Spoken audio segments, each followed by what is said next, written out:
it important for the company to do branding? Brand is a promise. You are promising your customers something. You got to be very sure that you can actually deliver this. You see that companies literally don't do anything. LinkedIn is basically professionals in business. Here are people coming to understand serious stuff. Do you know many companies actually don't really allow or somehow restrict their employees to put news about the company, team building activities, and Employees are brand ambassadors. What is a company? The company is the people, right? Employee puts something positive about the company. Obviously, that's going to do a company a lot of good. Yeah. But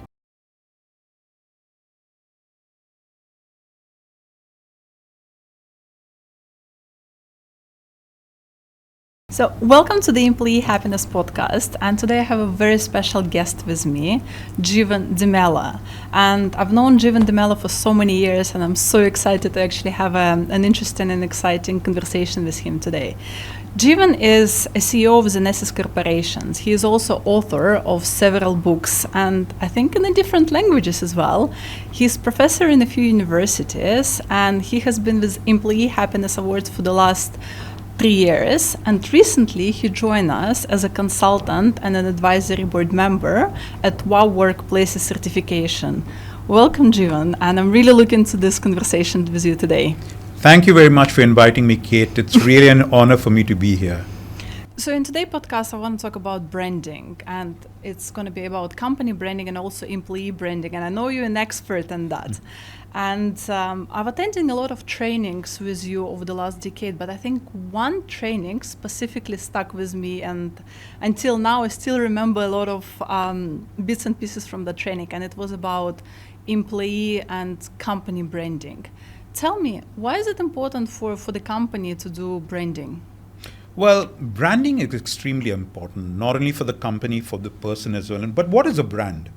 A brand is a promise.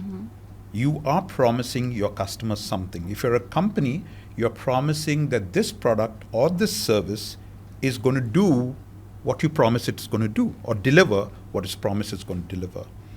And therefore, when you make a brand, you've got to be very sure that you can actually deliver this promise you're making. And as far as the employees are concerned, the employees are the ones who are delivering this promise to the customer. So whether it's a product or it's a service, you're delivering that promise to the customer, and therefore you've got to be very sure that you actually have what you have, that you can do what you're supposed to do to deliver the promise. So it's a very critical thing to have the right brand and the right strategy behind it. You know, we're both very active on LinkedIn, and sometimes you see that companies literally don't do anything. You go on their profile and it's just about the company, and there are no posts, no nothing. What do you think about that? Why companies are afraid of doing that? I think the reason is because they don't understand what their brand is about. They don't understand. They're just a company producing certain things or delivering certain services. But they don't have a thorough understanding of what this service is or what this product is and how they're going to deliver it to the customer. And therefore, they just have a LinkedIn profile because they have to have a LinkedIn profile, because it's good to have a LinkedIn profile, right? But on LinkedIn is a very important platform. Just like other social media platform, each platform serves a different audience, a different purpose. LinkedIn is basically professionals in business. Here are people coming to understand serious stuff. They want to understand what this company can do for them or what this person can do for them, right? And so a company has to be very strategic in the way it portrays itself on LinkedIn. If you don't portray yourself properly, you're going to get a bad name. That's how it is. And you're going to destroy your brand. So you may have worked a lot on your brand, but if you don't portray your brand properly, you're going to destroy that brand. And it also has to match the reality, what's happening on LinkedIn and also within the company. Absolutely. And this is one of the challenges on LinkedIn. Companies and people portray themselves as being very, very superlative on certain stuff, but they're unable to deliver that. And so they come across as unauthentic. And I think authenticity is very key in your social media presence, especially on LinkedIn. LinkedIn is not Facebook, it's not Instagram, it's not TikTok, right? It's a very professional, very business focused platform that is very serious in its outlook. And I think companies need to understand the seriousness of it. Now, when I say serious, I don't mean it doesn't have to have humor. You could have humor, but the premise is to be serious. It's to be very determined. It's to be sure of what you are promoting, either the product or service, whatever you're promoting actually meets the expectations of customers. What about employee branding? Because as you know, many companies actually don't really allow or somehow restrict their employees to put news about the company, team building activities, and throughout my career it actually backfired a few times to me when I was doing that, but then it wasn't really welcomed. But I think it's so important, and it's absolutely essential for employees to be brand ambassadors of their companies, as long as it's a good company. Correct. You're absolutely right. Employees are brand ambassadors. What is a company? The company is the people, right? Ultimately, each person in the company is a brand ambassador for the company. Now, personal branding from a corporate point of view for an employee is a kind of a double-edged sword, right? So if the employee puts something positive about the company, obviously that's going to do a company a lot of good. Yeah. But it could backfire. It could be something negative. I'm sure everybody has heard about the viral moment when that couple was at the Coldplay concert, right?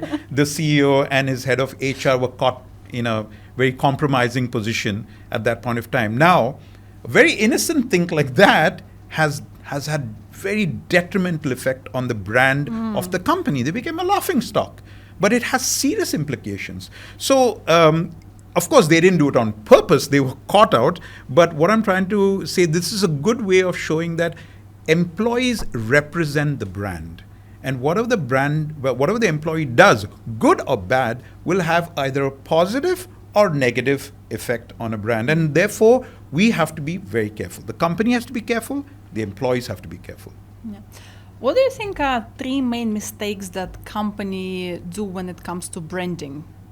I think the first one is definitely they pretend something that they are not. Okay. They give a wrong impression to people. Okay. They pretend they're bigger than they really are, or they can deliver something more than they can actually deliver. So I think that is, I would say, the number one issue. So I believe companies have to be really authentic.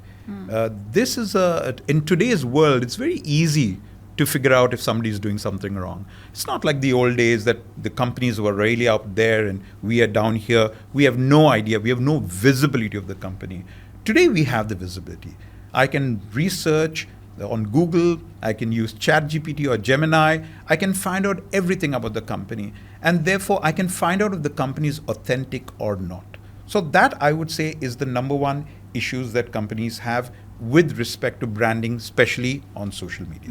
When it comes to branding, it's easy to just start doing LinkedIn or start doing Instagram. But if you have never done it or you don't have the right talent in your company to start doing that, how can you solve this problem? Who should you approach? Who can help you with that? How to choose the strategy? Okay. I like the word strategy because I think what companies need is a strategy. Okay. You can't just go and start publishing or promoting stuff without having a strategy. You need to know who's your customer. What does your customer want? What does your customer need? And it's, of course, difference between wants and needs. And can you as a company fulfill that need or that want? And so you know your audience, first you know your customers, then you tailor make your strategy based on your customers' needs and wants or expectations, right? And then you will have your social media presence all charted out. Now, this is not only for social media, it's all about how you run your company, how you organize your staff, how you organize your service delivery. It's all connected to that. So if a company doesn't have a strategy before they have a social media presence, they are bound to fail. Oh, is it? Yes, absolutely. Okay. Because they might give the wrong impression. They might come across as a flippant company, or they might come across as a company that's not really serious about what they do. But the job they do is very serious. So you don't want to give the wrong impression to the customer, right? You want the customer to have a real, authentic and a right impression of your company. Okay. So do you think at that stage it's important to involve experts in that field, such as consultants? Absolutely, absolutely. See, what happens with consultants, and I'm a consultant, as you know, and consultants have years of experience and expertise behind them, right? So I work for large corporations. As a consultant, as an employer, I work for a large corporation. As a consultant, I've worked for large corporations. Consultants have an idea of what it takes to build that strategy, or what it takes to deliver that strategy, of what it takes to deliver the brand promise to that customer, right? And so consultants become a very important part of this entire ecosystem in helping the customer, helping the company and the employees deliver that brand promise to the customer. I think there is a huge misconception about the consultants that you're expensive and people are afraid to spend those money, and then they try to do everything in-house and then they fail. What's your point of view on that, since you are on another side of the table? I don't believe consultants are expensive at all, considering the value they will generate, right? A consultant can make or break a company. Depends on the way you use the consultant, obviously, right? Consultants are not actually delivering the job for you. They are giving you the strategy. They're giving you the ideas. They're giving the suggestions. In my case, for example, I not only do organization and excellence, but as you're aware, employee happiness, customer happiness. We help the customer devise plans, strategies, tactics to help the company deliver this service. Now, when you consider the value being generated, it's far higher than the cost of the consultants. So the consultants actually take a very small fee. In fact, I think consultants are not paid well enough for the amount of value that they deliver. Obviously, you have the big consultants like the Big Five, like the McKinseys and Bain. That's a different type of a consultant. They have the value that they are producing. And then you have the smaller consultants like us who are very bespoke, who get our hands dirty, work with the company, work with the employees, and we deliver certain value that is far above what we charge. What is the biggest challenge of being a consultant? I think that's a tricky one. I know that's a tricky one, but I think that companies employ us to just tick the box, and they don't take our advice seriously. And I've seen that happening, yes. And I realized that companies who employ us and actually do what we recommend them to do have really delivered success. I've seen that firsthand. I love to work with companies that actually take our advice. Now, I'm not saying everything that we say is right, or not that everything that we say has to be done. Absolutely not. I mean, it's the company's choice. We are here to understand your company, to deep dive into it, give you suggestions, give you advice, and tell you, you know what, I've done this before, I have the expertise, I have the experience, maybe you should try this, because we know it works, right? So the companies who have actually done that have been successful. I've seen it, I've lived it, and I would love to work with those companies. And I think the whole Dubai, I've seen the changes with a few companies.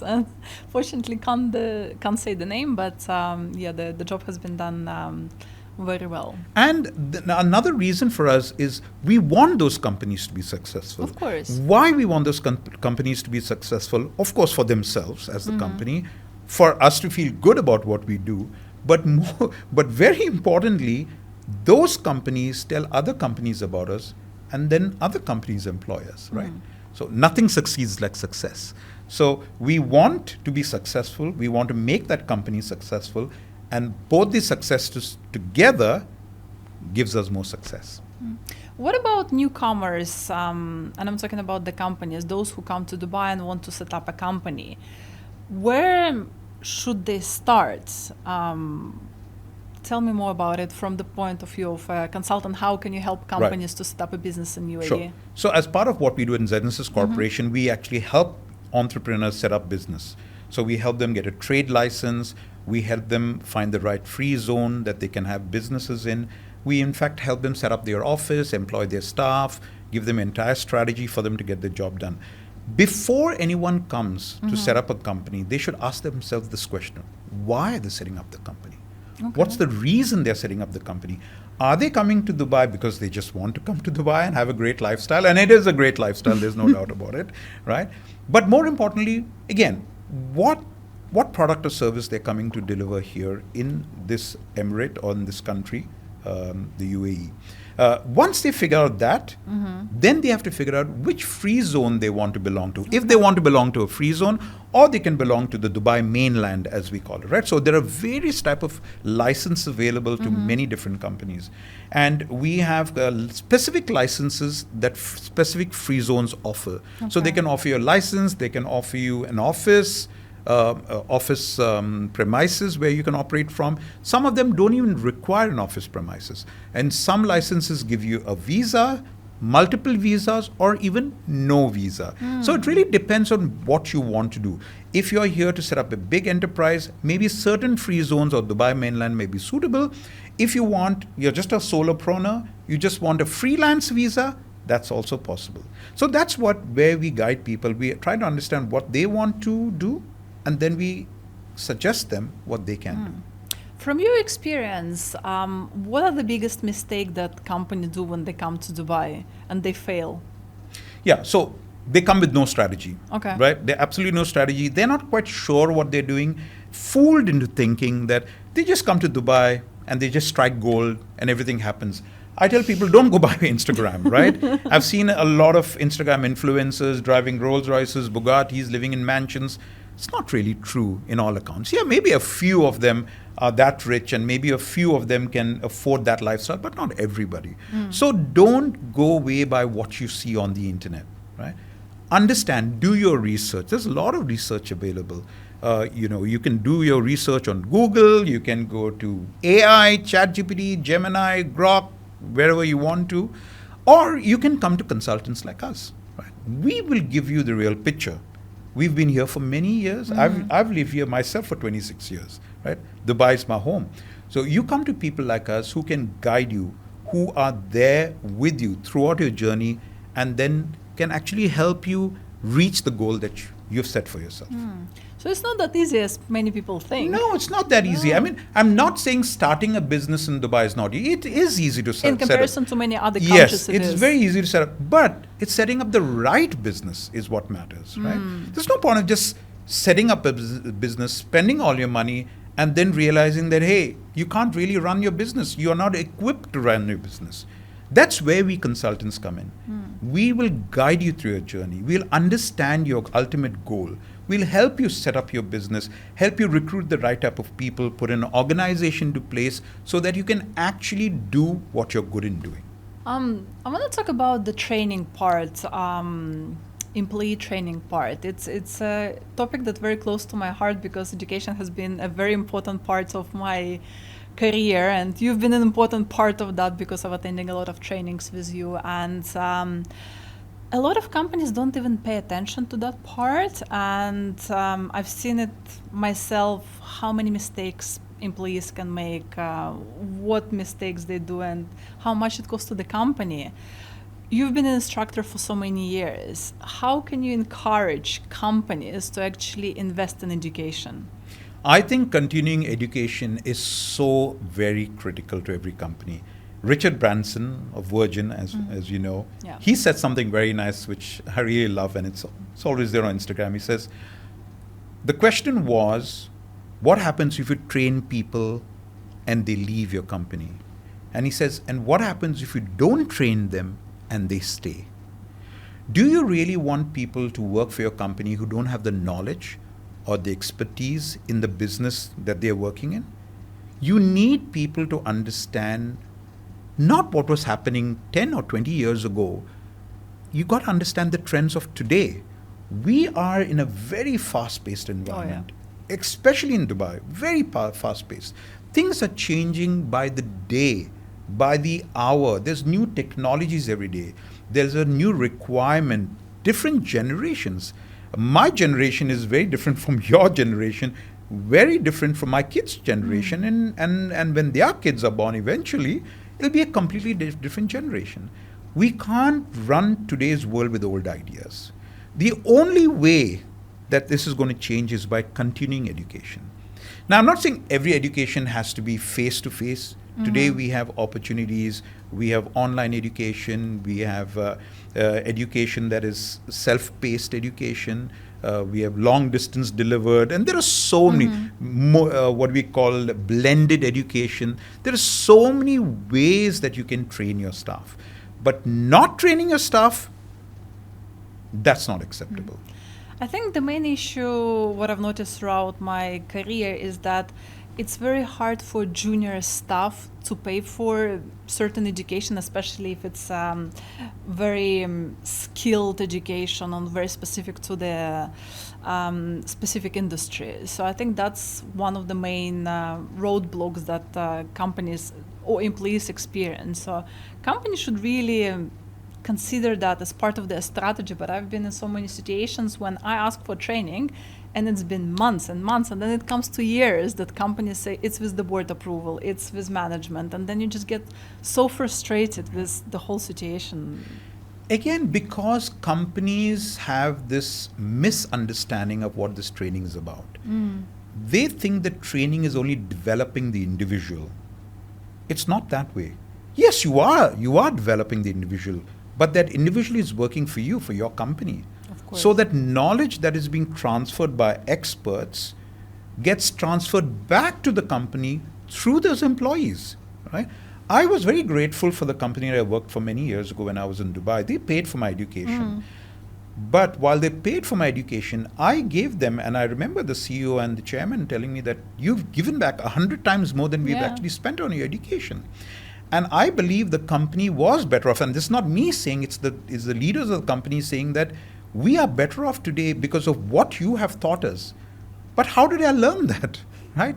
I learned that from other people. The whole system of real estate management, as you and I have been part of it, and customer excellence, and customer care, and employee engagement, has all come because we've rested on the shoulders of others. Other people have trained us, and therefore we train other people.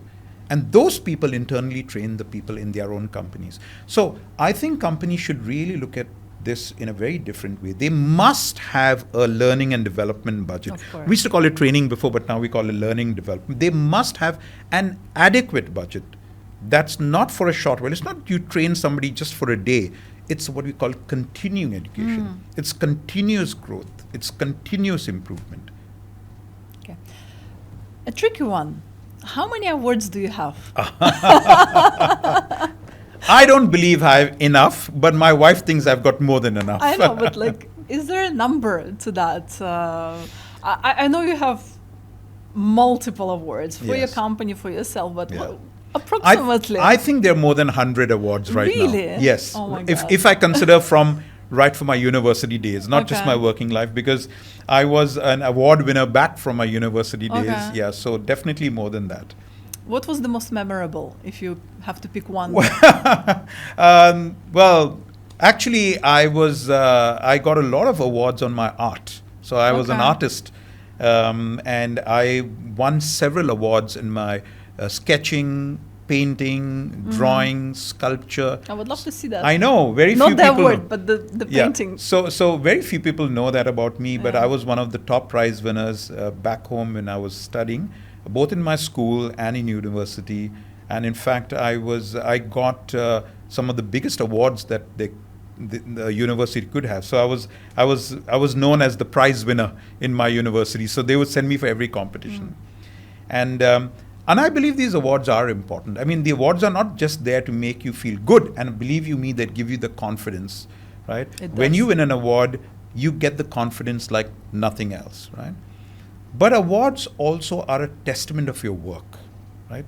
They tell people that you are capable of something, that you're good at what you do, but other people also believe that. And it's very important for a customer. I mean, when I talk in the professional context, the professional awards that I won are actually telling people that you can trust me, right? I won this award not only because I'm good at what I do, but an independent body has verified that I'm good at what I do. And to a customer, this is so important. A customer wants to know that they are dealing with the right kind of person right kind of company. And that's where the awards play a big role. Okay. So you got a lot of awards, but you also been a jury member for Right. several times. Yeah. What's the best part of being a jury member? And I'm not talking about only a specific award, but just in general. What does it give to you? To me, I love being a jury member because I get a chance to see the inner workings of companies, how they have delivered what they promised to deliver. All right, and I see it right from the start. How they worked on it, the strategy behind it, the people behind it, the challenges they've gone through, the areas that they've worked very hard upon, their failures that lead to success, because every success has a lot of failures behind it, right? And failures are stepping in. And I believe failure is very important, because unless you fail and fail and fail, that's the only time you know how to get it right. And so it's very exciting for me to see that. And another reason why I like to be a jury member is because I want to commend those people. I want to tell those people, hey, you've done a great job. Keep it up. And I think it's very important for people to know that they have been validated by people like me who've been through it all, right? So it's important for them to be validated. It's important for them to feel good that they have done something good, something worthwhile. So, and I think I continuously learn from all these experiences. Every time I'm a part of the jury, every time I leave the jury, I'm a richer person in my experience, in my learning. I think it's also very important for the companies, and I'm talking from a branding point of view, because yes, it's just an award. It's a trophy, an award, and it's a trophy, but you can use this branding in so many different ways. What do you think about that? Absolutely. It's not just an award. Yes, it's lovely for a company to receive a shiny award that they can show off with, but it's not so much. It's the validation. It's the validation from an external, unbiased, qualified party saying that you deserve to win this award because what you've done, what you've delivered is so good. And I think that's a very important thing. When my company, Zenesis, won an award recently, it showcased to my customers, to our customers, telling them that this company really keeps its promises. It really delivers value. It has been validated by an independent third-party company that they are who they say are. They can do what they promise to do. Well, look forward to see you once again as a jury member for the Employee Happiness Awards next year. Absolutely. I look forward to it. Yeah. So as you know, we've recently launched Wow Workplaces certifications, and it's a project that's very close to my heart because it focuses on two aspects, branding and also employee engagement and employee journey. Why did you decide to be part of it initially? Okay, Wow is just wow. First of all, it's such a great brand, okay? And for me, I'm a very passionate person. I really believe in what I believe in. And so if someone says that you are a wow workplace, that to me is like you're on the highest level. It's like wow, right? What can be better? What can be better than wow, right? But to be wow, you have to be a really special company. You got to be that superlative company that when an employee works for you or a customer deals with you, you're just wow, right? And apart from just the whole concept of wow, that's what draws me to it, it's those 6 pillars. Okay. It's that holistic journey. There are other certifying companies. There are other companies that an organization that certify workplaces. Obviously, WOW is not the only one. But I believe WOW is very different, and that's why I'm involved in WOW. I wouldn't get involved in an organization or a platform or system if I don't believe in it, right? Because I have a reputation to protect. Of course. People are going to ask me, why are you part of this? What is so special about these people that you're part of it? I want to hold my hand to my heart and say, I believe in these people. I believe. And these 6 pillars that WOW has encompasses the entire journey of that organization and that employee, right? So right from the start, from their employee joining until that employee leaves, until that employee becomes an ambassador for the company, right? It takes the entire journey into place. A lot of certification organizations or companies don't really care about the exit part. They just care about the employee, the culture, and what's happening in the company, but they don't really talk about what happens after the guy leaves or why is she leaving. Yeah. What I love about WOW is you ask the person, why is this person leaving? I mean, are you leaving for a better job, for better opportunity? Great. I hope you've used what you have used in this company to do better for your company, right? And once you leave your company, are you going to be an ambassador for this company? And I think that's a very critical point. Mm-hmm. If my employees in my organization want to leave for better opportunities, I will encourage them. I'll say, please go. Mm-hmm. And really what have you learned in this company, make sure you utilize this knowledge and this experience, make that company better. But what I want you is to be an ambassador for my company. And therefore, I'm very glad to see that several of the people that have worked for me in my organization where I was an employee and a boss, and in this organization where I'm the CEO, whenever they've left my company, they've always gone and told, hey, you know what? That was the best company I worked for before. I really love working for this boss because he was so good.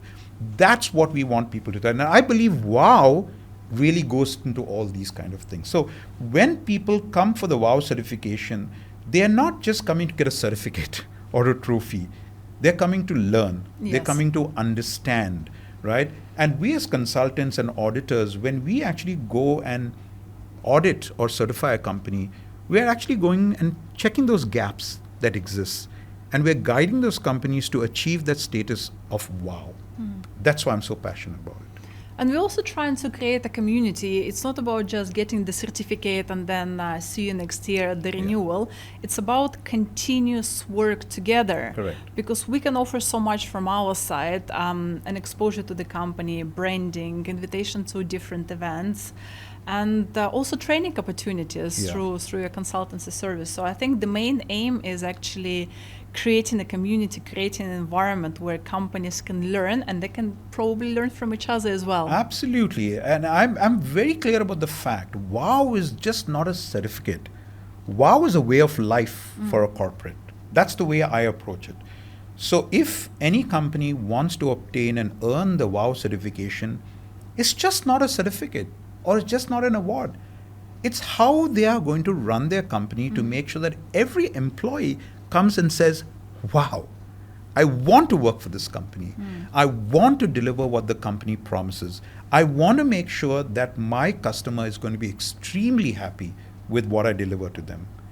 And to me, that's going to be awesome. Because happy employee, happy customers. Absolutely. And happy employee, happy customer. And I'm glad that I had a chance to experience myself working now for a happy company.